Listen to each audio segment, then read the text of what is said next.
بسم اللہ الرحمن الرحیم الحمد للہ رب العالمین الصلاة والسلام علی محمد وعلى آلہ واصحابہ اجمعین اما بعد فاعوذ باللہ من الشیطان الرجیم بسم اللہ الرحمن الرحیم یا ایہا الذین آمنوا اتقوا اللہ وکونوا مع الصادقین صدق اللہ مولانا العظیم ان اللہ وملائکتہ یصلون علی النبی یا ایہا الذین آمنوا صلوا علیہ وسلموا تسلیما اللہم صل علی سیدنا وحبیبنا محمد وعلى آل سیدنا وحبیبنا محمد مبارک وسلم۔ نیریہ شریف کی چوٹی درود پاک کی پیاری آوازوں سے گونج جانی چاہیے۔ الصلاۃ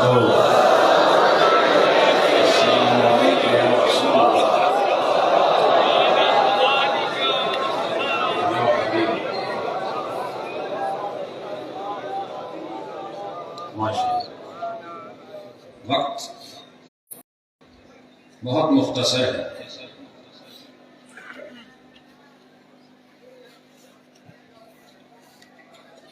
تھوڑے سے وقت میں زیادہ کمائی کرنا دانشور تاجر کا کام ہوتا ہے، یہ میں باوضو بتا رہا ہوں۔ آج کے یہ اجتماع نیریہ شریف کی چوٹی غلامان مصطفیٰ سے آج زیر و زبر اور پیچ و خم سے معمور راستے بھی آج جھوم رہے ہیں۔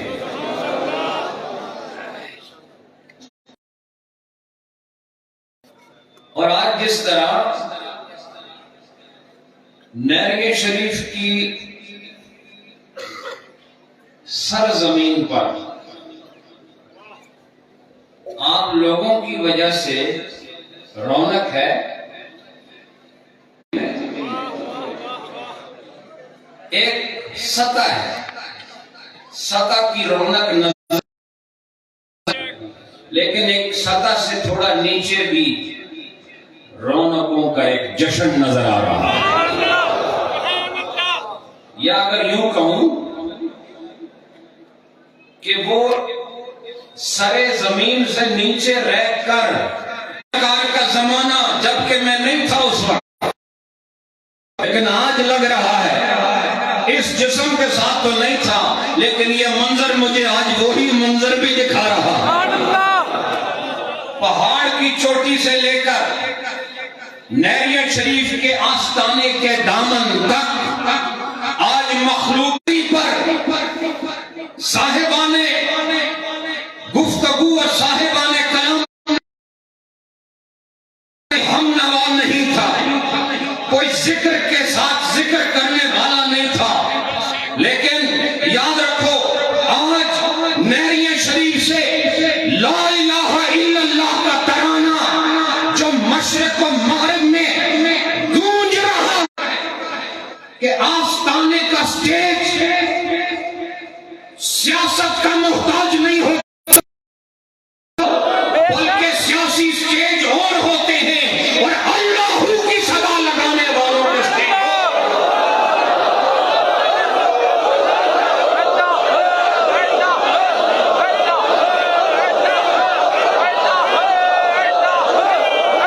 کیوں ہمارا سٹیج مکمل ہے؟ کیوں خاندان غزنوی کا سارا نور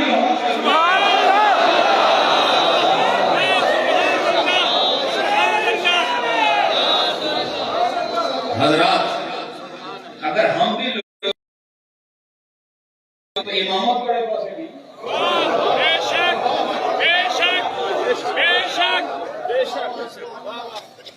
اگر ہم پیسے بھی دیں، دعوت بھی دیں، ترلے بھی کریں، ارے یہ فقیری ہے؟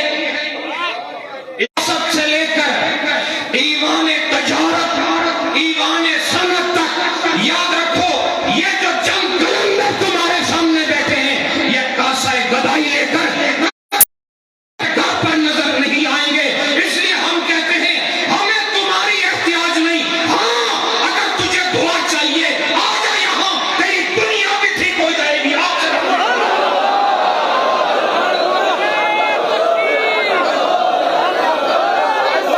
والے دعا لینے آتے تھے، یہاں دعا لے کے پھر مسند نشین ہوتے تھے۔ اب کوئی اگر اس ریت کو بدلنا چاہے تو میں اعلان کر رہا ہوں، یاد رکھو یہ ریت نہیں بدل سکتی، تم مٹ جاؤ گے، ختم ہو جاؤ گے، لیکن محی الدین غزنوی کی بادشاہ اور علاؤ الدین صدیقی کی جاہ و حشمت کو للکارنے والا ابھی کشمیر کی زمین پر پیدا نہیں ہوا۔ لیکن اس محدود کوشش میں یہ لامحدود اجتماع کا آنا اس بات کی گواہی ہے، یہ سارے شہزادے جو وہاں آرام کر رہے ہیں، نال بھی ہیں تو تھوڑے نال بھی ہیں۔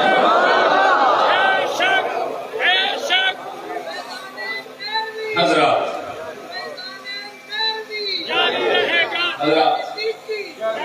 اسٹیج کو دیکھو، آج یہاں کوئی صدر نہیں ہے، لیکن ہم اور یہاں آ جائے تو ہم سمجھتے ہیں یہ ہماری خوش قسمتی نہیں، یہ اس کی خوش قسمتی ہے کہ اسے محی الدین غزنوی کے در پہ آنے کا موقع مل گیا۔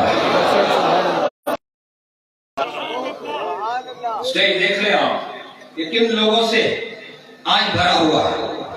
وہ لوگ جن کے سینوں میں نبی کی حدیثیں رقص کر رہی ہیں، وہ لوگ جن کے ذہنوں میں آج اولیاء اللہ کی محبتیں صحیح کر رہی سے آج الحمدللہ نیریہ شریف کا سٹیج پورے کا پورا مکمل نظر آ رہا ہے۔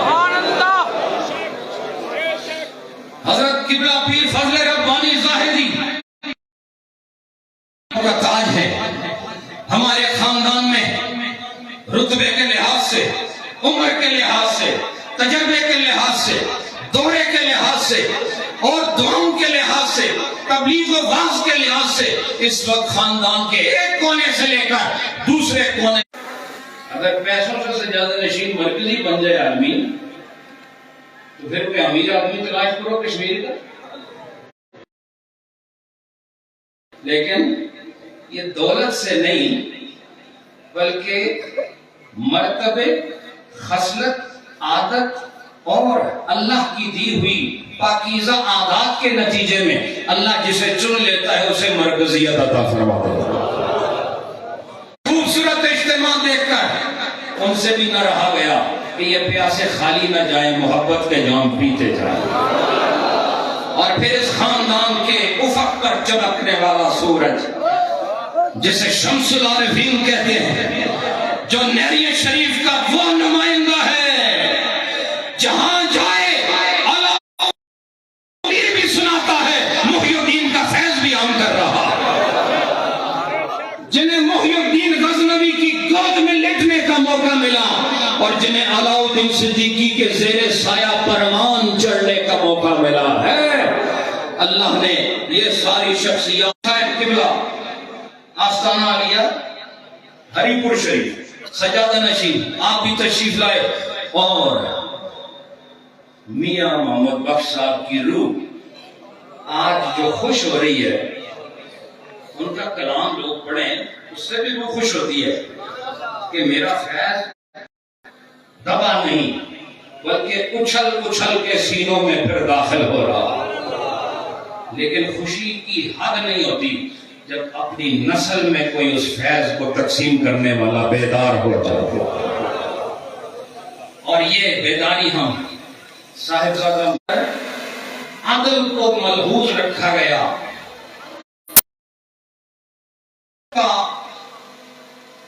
جو اصول ہے جسے انصاف کہتے ہیں، نصف و نصف کو انصاف کہا جاتا ہے۔ انصاف کا مطلب کیا ہوتا ہے؟ ایک چیز کو دو حصوں میں برابر نصف، ایک طرف نصف دردمندانہ گفتگو، مخلصانہ گفتگو اور حقیقت یقیناً ثابت کر رہی ہے کہ آپ اس وقت میں مفکر کشمیر ہیں اور ہماری صفوں کی عزت ہے۔ ہمارے مشائخ نے مجھے خود کہا کہ آج انہوں نے عدل سے کام لیا ہے، آج انہوں نے حق بات کر دی ہے، ان کے ساتھ رہنے کو پسند کرتے ہیں۔ پہلے اپنے دل کو مطمئن کرو، اگر تمہیں یقین ہے کہ نور العارفین قرآن و سنت کی روشنی میں سوئے منزل لے کر جا رہا ہے تو پھر تمہارا پیچھے چلنا تمہارے لیے باعث افتخار ہے۔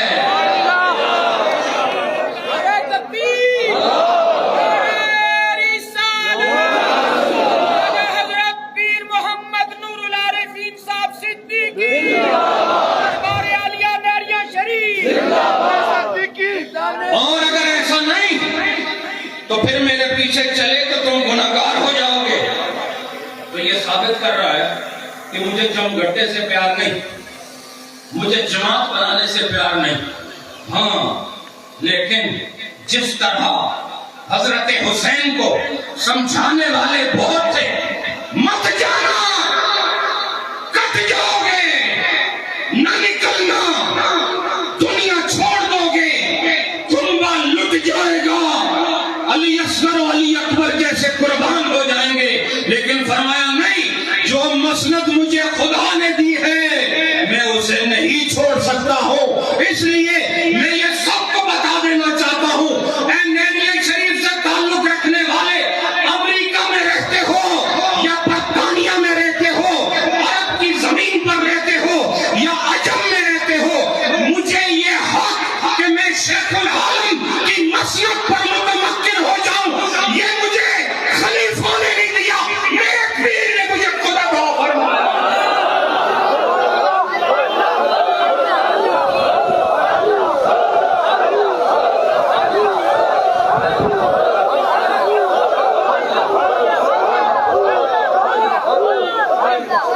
ایک بات اور سنو، اور میں اس مسند پر آنے کے بعد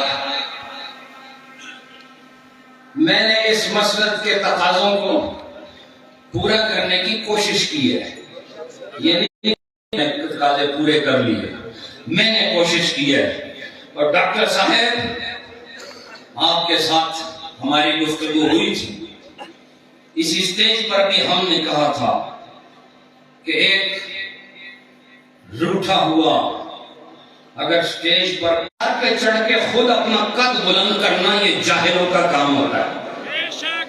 اگر تمہیں بلند ہونا ہے تو اپنے کردار سے ہو جاؤ، میرے سر پہ چڑھ کے کیوں بلند ہونا چاہتے ہو؟ وہ سمجھے بھی ہے بار بار کر رہے ہو تو سمجھے کیا بھائی، آپ نے اگر اپنا قد لمبا کرنا ہے تو وہ کارنامہ کرے گا۔ کارنامے آپ دیکھ رہے ہیں کہ ہم نے جو ابھی نئے نئے کارنامے آستانوں کے جہاں سے شروع کر دیے ہیں، زمینیں الاٹ کرنا اور لوگوں کے لیے بڑے بڑے رہائشی منصوبے بنانا۔ حضرات، اگر یہی آستانوں کا مقصد ہے، ڈاکٹر صاحب نے بھی فرمایا کہ یونیورسٹی کا اگر یہ مقصد ہے تو یاد رکھو، نہ آستانے کا مقصد پورا ہوا نہ یونیورسٹی کا مقصد پورا ہوا۔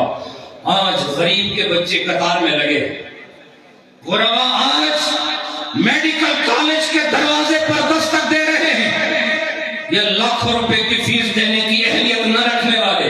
ارے یہ زمینیں چھوڑ کے اگر ان کو داخلہ دے دیتے تو تیری قبر روشن ہو جاتی۔ اس یونیورسٹی میں یہ میرے والد نے بنائی ہے، اس یونیورسٹی میں پڑھنے والے کتنے طلبہ ہیں جن کی فیسیں میں نے دی ہیں۔ حال دیکھو، یونیورسٹی بنانے والا کون ہے اور فیس کون دے رہا ہے؟ میرے والد کی بنائی یونیورسٹی میں غربا کی فیس میں نے دی ہے، یہ مخفی ہے، میں نام نہیں لیتا. راز کھولنا ہمارا کام نہیں، پردہ رکھنا ہمارا کام ہے.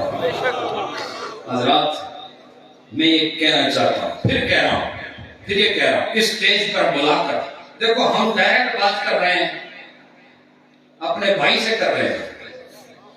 میں چوں چوں کرنے کا عادی نہیں ہوں، میں ڈائریکٹ بات کرنے کا عادی ہوں. پردہ رکھ کے مولویوں سے میرے خلاف تقریریں کرانا جب میں خود کر سکتا ہوں تو میں نے بڑے کسی مولوی صاحب نے پیر پکڑنے تھے. میں خود کر رہا ہوں. وہ کبھی بڑے بڑے مفتی آ کے میرے خلاف بات کرتے ہیں اس سٹیج پر، میرے گھر کے سٹیج پر منہ توڑ کے رکھ دوں گا، ہڈیاں توڑ کے رکھ دوں گا. اگر کسی نے آج کے بعد خاندان غزنوی کے ایک بھی ثبوت کے خلاف میرے دادے کے سٹیج کو یا میرے والد کے سٹیج کو اگر پراگندہ اور ناپاک کرنے کی کوشش کی، یاد رکھو ہم تمہیں سٹیج سے اٹھا کے تاڑ پھینک دیں.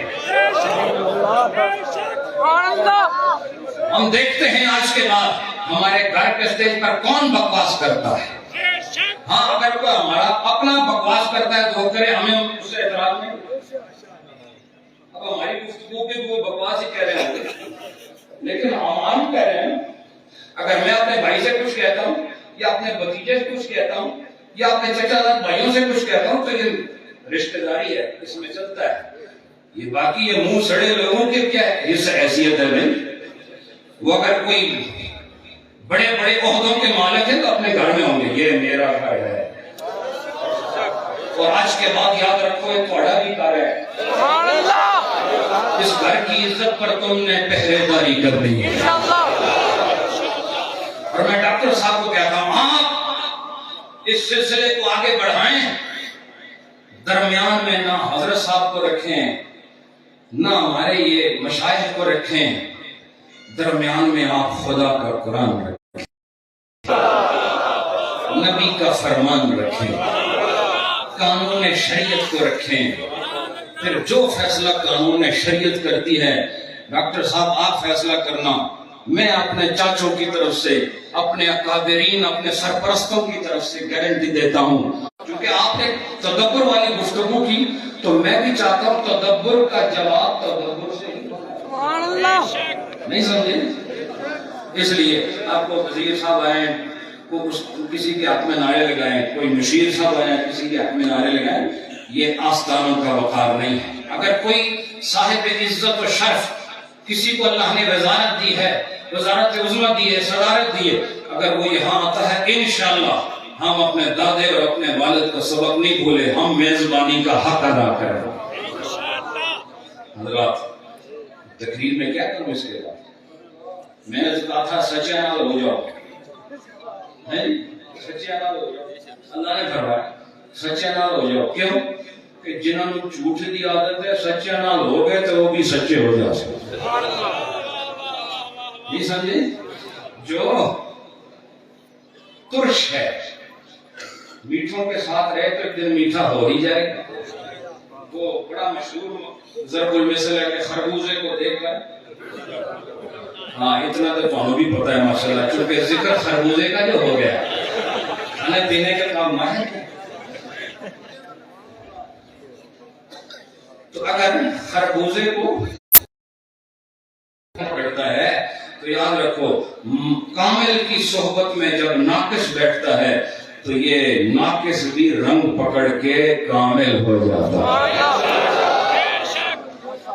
تو رومی صاحب نے فرمایا، بس میں آخری بات کر رہا ہوں، اس کے بعد انشاءاللہ رسم یہ کرنے والے ہمارے عظیم چاچا جان پیر حبیب الرحمان رحمت اللہ علیہ کی دعا بھی وہی فرمائیں گے. بس میں ایک بات کہنا چاہتا ہوں، ختم کرتا ہوں. رومی صاحب نے فرمایا اگر تو سخت کھردرا پتھر ہے، کیا فرمایا؟ تسی بھی کھردرے ویسے بولتے کوئی نہیں ہے، بولو نا. اگر سخت بھی ہو تو کھردرے بھی بولتے نہیں. پہاڑے چاہ کے تسی بھی پہاڑ ہو گئے ہو. اگر تم سخت کھردرے پتھر ہو تو تمہیں سنگ مرمر پھر بھی بنایا جا سکتا ہے.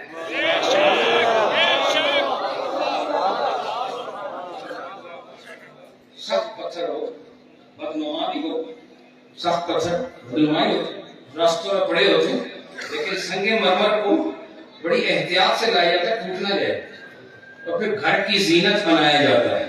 تو یاد رکھو، جس طرح گھر کی زینت سنگ مرمر سے ہے، اسی طرح آسمان ولایت کی زینت ولیوں سے ہے۔ رمی صاحب فرماتا ہے کہ تو سخت پتھر ہے تو تو سنگ مرمر بھی بن سکتا ہے، اور یہی سخت پتھر گوہر بھی بن سکتا ہے۔ یہ سخت پتھر بولو گوہر بھی بن سکتا ہے، لیکن اس وقت بن سکتا ہے جب تو یہ سخت پتھر والا دل کسی صاحب دل کے قریب لے جائے۔ جب تو دل والے گوہر بن جائے گا، سنگ مرمر میں بن جائے گا۔ لہذا سنگ مرمر کو تراش کے سنگ مرمر بنانا یہ کمال نہیں ہے، عام پتھر کی ماہیت کو تبدیل کر کے اسے سنگ مرمر میں متشکل اور تبدیل کر دینا یہ دنیا کے کسی کارخانے میں نہیں ہوتا، یہ ولیوں کے کارخانے میں ہوا کرتا۔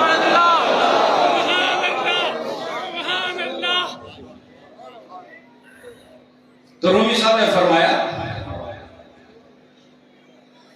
گر تو سنگ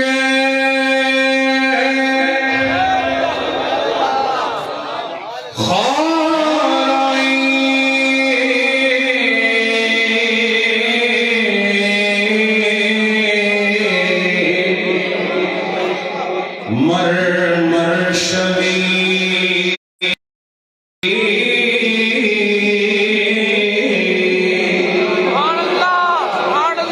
گر تو سنگ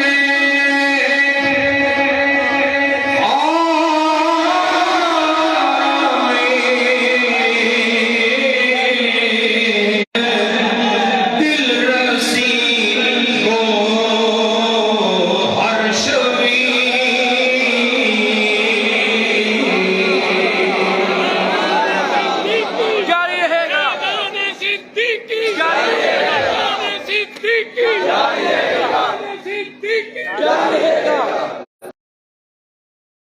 میں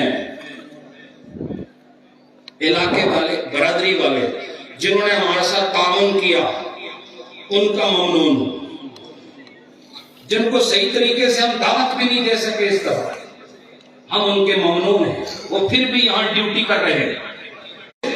جو نفری یہاں آئی ہے اللہ ان کی خدمات کو بھی مقبول و معجور فرمائے۔ خلفائے کرام اور ان کی جماعتوں نے جس طرح شبانہ روز محنت کے نتیجے میں آنے والے مہمانوں کے لیے کمروں کو دھویا، صاف کیا، اور اپنی محنت و مشقت و وسعت و استطاعت کے مطابق ان کے لیے رہائش کا اہتمام کیا، اور غزل صدیقی لنگر کا اہتمام کیا، اور جنہوں نے ان اخراجات کو برداشت کیا، اے خلفاء کی جماعت میں تمہیں کیا دے سکتا ہوں؟ جن کے ہاتھوں میں تم نے ہاتھ دیے ہوئے ہیں، تمہیں اور کیا چاہیے کہ تمہارے ہاتھ میں ان کا ہاتھ آ گیا۔ محبت ذوق شوق میں اب میں قبلہ پیر صاحب کی خدمت میں عرض گناہ ہوں کہ آئیے اور فضل رب بن کر اس مجمع پر رحمت خدا کی برسات کے لیے اپنے پاکیزہ کلمات سے ان سب کے دلوں کو ذکر الہی سے آشناس کرائیں۔